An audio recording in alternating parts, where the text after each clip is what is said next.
प्रोफाईलवर 302, हातकडी घातलेला फोटो आणि रील्समध्ये धमकी। सक्षमची हत्या करणाऱ्या हिम्याचं इंस्टाग्राम अकाउंट तुम्ही पाहिलत का? हत्येनंतर सक्षमचा अकाउंट बंद, पण आरोपींच्या अकाउंटवर कमेंटचा पाऊस। नांदेड जिल्हा गुन्हेगारीचा बालेकिल्ला, पोलीस आहेत तरी कुठे? हे अकाउंट पहा, हिम्या शूटर। फोटो पोलिसांनी हातात हातकड्या घातलेला। अकाउंटचं नाव हिमेश मामिडवार 302। प्रत्येक पोस्टवर भडक पंजाबी गाणी आणि खाली कॅप्शनमध्ये लिहिलेले शब्द वाचा। हा आहे सक्षम ताटेचा मारेकरी असणारा आचलचा भाऊ हिमेश मामिडवार। अजून मिशाई फुटल्या नाहीत, पण हा स्वतःला नांदेडचा भाई समजतो। सध्या सक्षमच्या हत्येच्या गुन्ह्यात हा गजाआडे, पण जसं प्रोफाईलच्या फोटोवर दिसतंय तसंच पोलिसांचं हिम्यावर विशेष प्रेम आहे की काय असा प्रश्न पडतोय। कारण जिथं सक्षमच्या हत्येनंतर त्याचं इंस्टाग्राम अकाउंट बंद करण्यात आलं, तसं या भाईचं झालं नाही।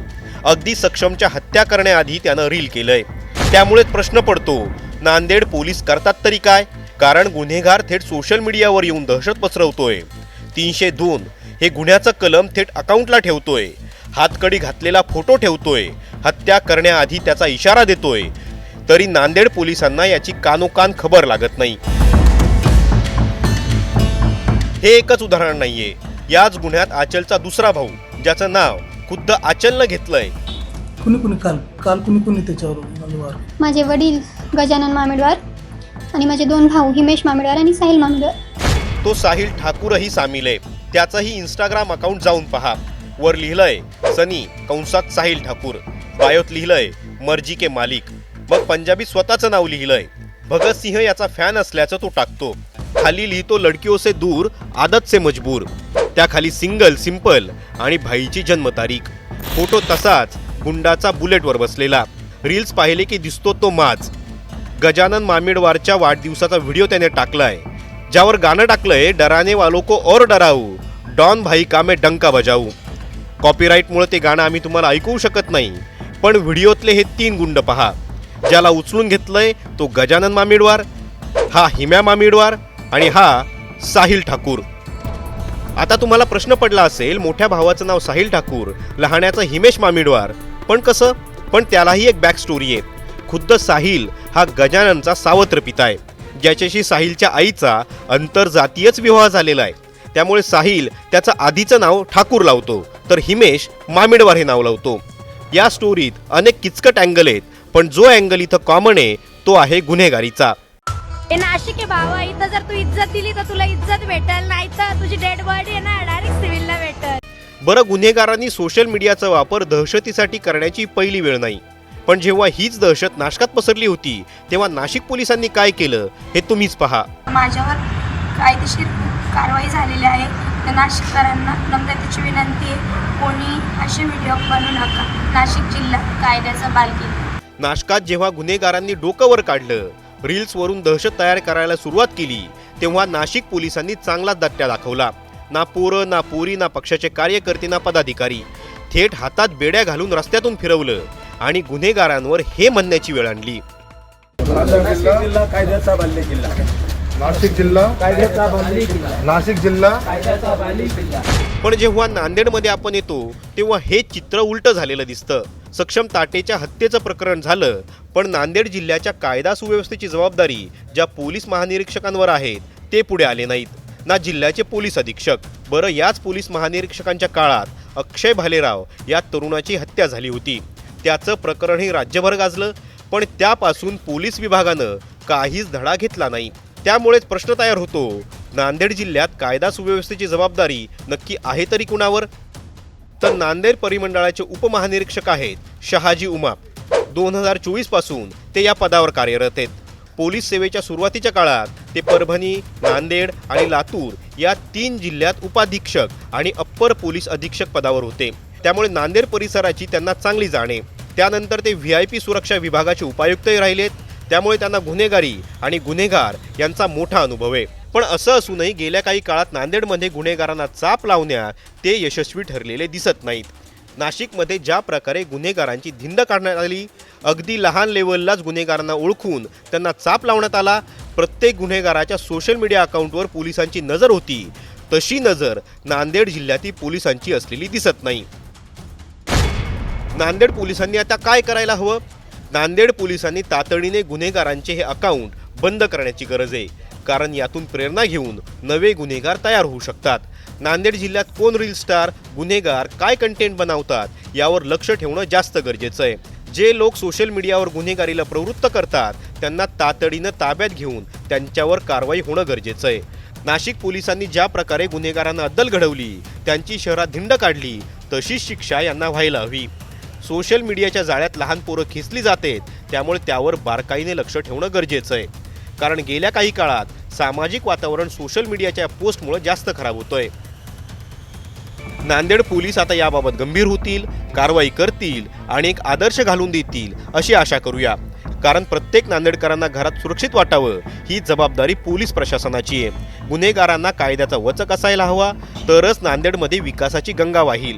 नाहीतर नवा गुन्हेगारीचा जिल्हा तयार व्हायला वेळ लागणार नाही.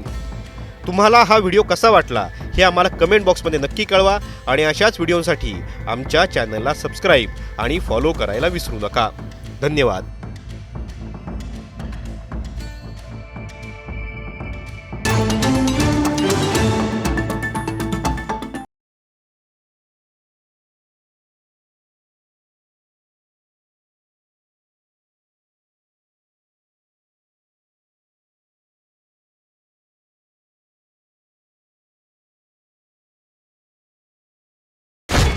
प्रोफाईलवर 302, हातकडी घातलेला फोटो आणि रील्समध्ये धमकी. सक्षमची हत्या करणाऱ्या हिम्याचं इंस्टाग्राम अकाउंट तुम्ही पाहिलत का? हत्येनंतर सक्षमचा अकाउंट बंद, पण आरोपींच्या अकाउंटवर कमेंटचा पाऊस. नांदेड जिल्हा गुन्हेगारीचा बालेकिल्ला, पोलीस आहेत तरी कुठे? हे अकाउंट पहा. हिम्या शूटर, फोटो पोलिसांनी हातात हातकड्या घातलेला. अकाउंटचं नाव हिमेश मामिडवार 302. प्रत्येक पोस्टवर भडक पंजाबी गाणी आणि खाली कॅप्शनमध्ये लिहिलेले शब्द वाचा. हा आहे सक्षम ताटेचा मारेकरी असणारा आचलचा भाऊ हिमेश मामिडवार. अजून मिशाई फुटल्या नाहीत, पण हा स्वतःला नांदेडचा भाई समजतो. सध्या सक्षमच्या हत्येच्या गुन्ह्यात हा गजाआड आहे. पण जसं प्रोफाईलच्या फोटोवर दिसतंय तसंच पोलिसांचं हिम्यावर विशेष प्रेम आहे की काय असा प्रश्न पडतोय. कारण जिथं सक्षमच्या हत्येनंतर त्याचं इंस्टाग्राम अकाउंट बंद करण्यात आलं, तसं या भाईचं झालं नाही. अगदी सक्षमच्या हत्या करण्याआधी त्यानं रील केलंय. त्यामुळेच प्रश्न पडतो, नांदेड पोलीस करतात तरी काय? कारण गुन्हेगार थेट सोशल मीडियावर येऊन दहशत पसरवतोय. 302 हे गुन्ह्याचं कलम थेट अकाउंटला ठेवतोय. हातकडी घातलेला फोटो ठेवतोय. हत्या करण्याआधी त्याचा इशारा देतोय. तरी नांदेड पोलिसांना याची कानोकान खबर लागत नाही. हे एकच उदाहरण नाहीये. याच गुन्ह्यात आचलचा दुसरा भाऊ, ज्याचं नाव खुद्द आचलनं घेतलंय. कुणी कुणी त्याच्यावर मार. माझे वडील गजानन मामेडवार आणि माझे 2 भाऊ हिमेश मामेडवार आणि साहिल मामेडवार. तो साहिल ठाकूरही सामील आहे. त्याचंही इंस्टाग्राम अकाउंट जाऊन पहा. वर लिहिलंय सनी कंसात साहिल ठाकूर, बायोत लिहिलंय मर्जी के मालिक, मग पंजाबी स्वतःचं नाव लिहिलंय. भगतसिंह याचा फॅन असल्याचं तो टाकतो. खाली लिहितो लडकियों से दूर आदत से मजबूर. त्याखाली सिंगल, सिंपल आणि भाईची जन्मतारीख. फोटो तसाच गुंडाचा बुलेटवर बसलेला. रील्स पाहिले की दिसतो तो माज. गजानन मामिडवारच्या वाढदिवसाचा व्हिडिओ त्याने टाकलाय, ज्यावर गाणं टाकलंय डराने वालों को और डराऊ, डॉन भाई का मैं डंका बजाऊ. कॉपीराईटमुळे ते गाणं आम्ही तुम्हाला ऐकवू शकत नाही, पण व्हिडिओतले हे 3 गुंड पहा. ज्याला उचलून घेतलंय तो गजानन मामिडवार, हा हिम्या मामिडवार आणि हा साहिल ठाकूर. आता तुम्हाला प्रश्न पडला असेल, मोठ्या भावाचं नाव साहिल ठाकूर, लहाण्याचं हिमेश मामिडवार, पण कसं? पण त्यालाही एक बॅक स्टोरी आहे. खुद्द साहिल हा गजाननचा सावत्र पिता आहे, ज्याच्याशी साहिलच्या आईचा आंतरजातीयच विवाह झालेला आहे. त्यामुळे साहिल त्याचं आधीचं नाव ठाकूर लावतो, तर हिमेश मामिडवार हे नाव लावतो. या स्टोरीत अनेक किचकट अँगल आहेत, पण जो अँगल इथं कॉमन आहे तो आहे गुन्हेगारीचा. हे नाशिक आहे भावा, इथं जर तू इज्जत दिली तर तुला इज्जत भेटेल, नाही तर तुझी डेड बॉडी आहे ना डायरेक्ट सिव्हिलला भेटेल. बरं, गुन्हेगारांनी सोशल मीडियाचा वापर दहशतीसाठी करण्याची पहिली वेळ नाही. पण जेव्हा हीच दहशत नाशकात पसरली होती, तेव्हा नाशिक पोलिसांनी काय केलं हे तुम्हीच पहा. माझ्यावर कायदेशीर कारवाई झालेली आहे. तर नाशिककरांना नम्रतेची विनंती आहे, कोणी असे व्हिडिओ बनवू नका. नाशिक जिल्हा कायद्याचा बालेकिल्ला. नाशकात जेव्हा गुन्हेगारांनी डोकं वर काढलं, रील्सवरून दहशत तयार करायला सुरुवात केली तेव्हा नाशिक पोलिसांनी चांगलाच दट्ट्या दाखवला. ना पोरं, ना पोरी, ना पक्षाचे कार्यकर्ते, ना पदाधिकारी. थेट हातात बेड्या घालून रस्त्यातून फिरवलं आणि गुन्हेगारांवर हे म्हणण्याची वेळ आणली. नाशिक जिल्हा कायद्याचा बाल्य किल्ला. नाशिक जिल्हा कायद्याचा बाल्य किल्ला. नाशिक जिल्हा कायद्याचा बाल्य किल्ला. पण जेव्हा नांदेडमध्ये आपण येतो तेव्हा हे चित्र उलटं झालेलं दिसतं. सक्षम ताटेच्या हत्येचं प्रकरण झालं, पण नांदेड जिल्ह्याच्या कायदा सुव्यवस्थेची जबाबदारी ज्या पोलीस महानिरीक्षकांवर आहेत ते पुढे आले नाहीत. ना जिल्ह्याचे पोलीस अधीक्षक. बरं, याच पोलीस महानिरीक्षकांच्या काळात अक्षय भालेराव या तरुणाची हत्या झाली होती. त्याचं प्रकरणही राज्यभर गाजलं, पण त्यापासून पोलीस विभागानं काहीच धडा घेतला नाही. त्यामुळेच प्रश्न तयार होतो, नांदेड जिल्ह्यात कायदा सुव्यवस्थेची जबाबदारी नक्की आहे तरी कुणावर? तर नांदेड परिमंडळाचे उपमहानिरीक्षक आहेत शहाजी उमाप. 2024 पासून ते या पदावर कार्यरत आहेत.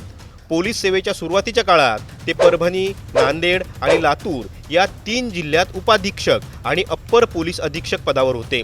त्यामुळे नांदेड परिसराची त्यांना चांगली जाण आहे. त्यानंतर ते VIP सुरक्षा विभागाचे उपायुक्तही राहिलेत. त्यामुळे त्यांना गुन्हेगारी आणि गुन्हेगार यांचा मोठा अनुभव आहे. पण असं असूनही गेल्या काही काळात नांदेडमध्ये गुन्हेगारांना चाप लावण्यात ते यशस्वी ठरलेले दिसत नाहीत. नाशिकमध्ये ज्या प्रकारे गुन्हेगारांची धिंड काढण्यात आली, अगदी लहान लेवललाच गुन्हेगारांना ओळखून त्यांना चाप लावण्यात आला. प्रत्येक गुन्हेगाराच्या सोशल मीडिया अकाउंटवर पोलिसांची नजर होती, तशी नजर नांदेड जिल्ह्यातील पोलिसांची असलेली दिसत नाही. नांदेड पोलिसांनी आता काय करायला हवं? नांदेड पोलिसांनी तातडीने गुन्हेगारांचे हे अकाउंट बंद करण्याची गरज आहे. कारण यातून प्रेरणा घेऊन नवे गुन्हेगार तयार होऊ शकतात. नांदेड जिल्ह्यात कोण रील स्टार, गुन्हेगार काय कंटेंट बनवतात यावर लक्ष ठेवणं जास्त गरजेचं आहे. जे लोक सोशल मीडियावर गुन्हेगारीला प्रवृत्त करतात त्यांना तातडीनं ताब्यात घेऊन त्यांच्यावर कारवाई होणं गरजेचं आहे. नाशिक पोलिसांनी ज्या प्रकारे गुन्हेगारांना अद्दल घडवली, त्यांची शहरात धिंड काढली, तशीच शिक्षा यांना व्हायला हवी. सोशल मीडियाच्या जाळ्यात लहान पोरं खेचली जातात, त्यामुळे त्यावर बारकाईने लक्ष ठेवणं गरजेचं आहे. कारण गेल्या काही काळात सामाजिक वातावरण सोशल मीडियाच्या पोस्टमुळे जास्त खराब होतोय. नांदेड पोलीस आता याबाबत गंभीर होतील, कारवाई करतील आणि एक आदर्श घालून देतील अशी आशा करूया. कारण प्रत्येक नांदेडकरांना घरात सुरक्षित वाटावं ही जबाबदारी पोलीस प्रशासनाची आहे. गुन्हेगारांना कायद्याचा वचक असायला हवा, तरच नांदेडमध्ये विकासाची गंगा वाहील. नाहीतर नवा गुन्हेगारीचा जिल्हा तयार व्हायला वेळ लागणार नाही. तुम्हाला हा व्हिडिओ कसा वाटला हे आम्हाला कमेंट बॉक्समध्ये नक्की कळवा आणि अशाच व्हिडिओसाठी आमच्या चॅनलला सबस्क्राईब आणि फॉलो करायला विसरू नका. धन्यवाद.